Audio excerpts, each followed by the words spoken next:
Hello there, everyone, and welcome back to Green Gourmet. We are making homemade bread today, and I am so excited because it took me many attempts to get this recipe right. It's homemade, like kneaded and baked garlic bread, and it is absolutely delicious. I think you're gonna love it. Before we get our hands in the flour and we start kneading and baking, please subscribe to my channel, Green Gourmet, like and share this recipe with anyone who might like some delicious and easy vegan recipes. Now, let's go to the kitchen. So garlic bread is actually not Italian. I know that it's served in many Italian restaurants in the United States or also like Australia or something like that, but it is definitely not Italian.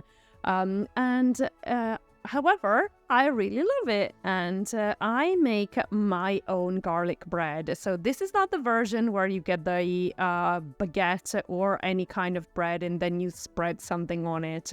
We are actually making proper bread from scratch.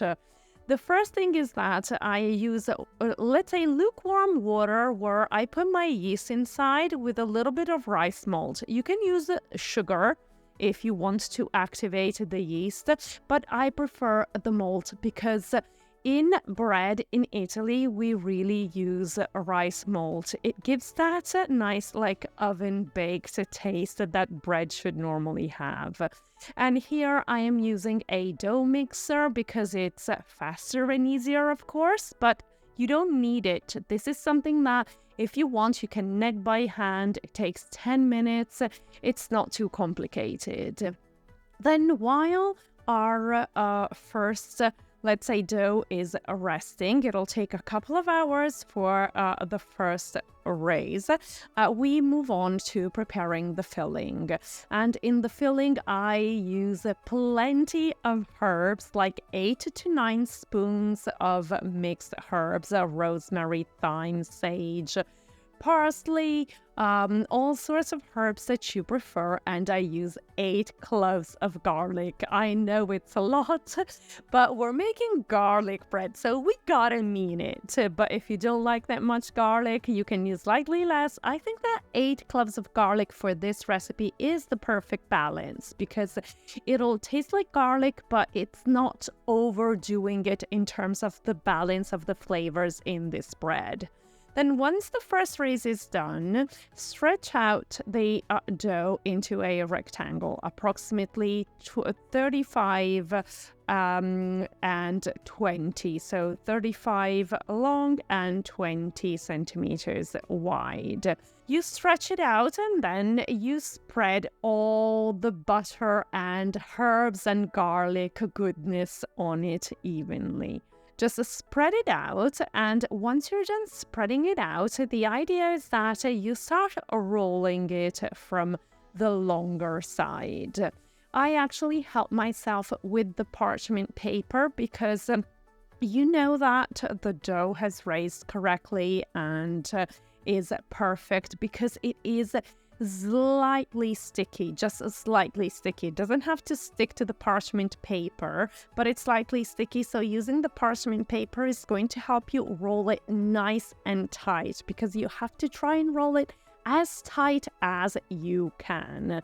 And then once you're done with that, just take a knife and cut it lengthwise. Just don't cut it at the top. At the top, you leave it uncut and then you cut it all the way through up to the bottom. The reason for this is that we are going to braid it because it looks beautiful when it's braided, and also it looks like all the herbs and the garlic are popping out once it has done the second raise and we have baked it in our oven.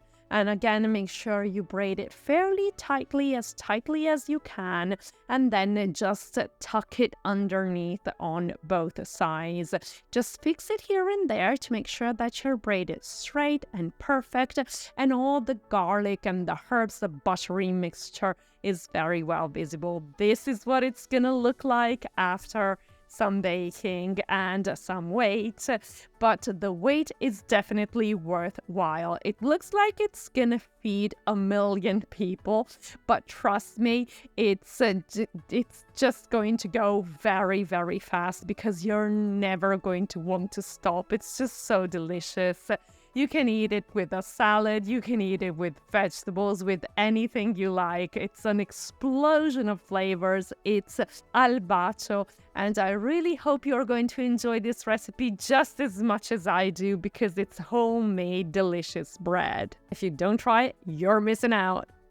I hope you like this recipe and let me know what you think about it. And if I did leave you longing for more, subscribe to my channel, Green Gourmet. And thank you very much. See you very soon on Green Gourmet for another recipe, another adventure, and a new video. Bye for now.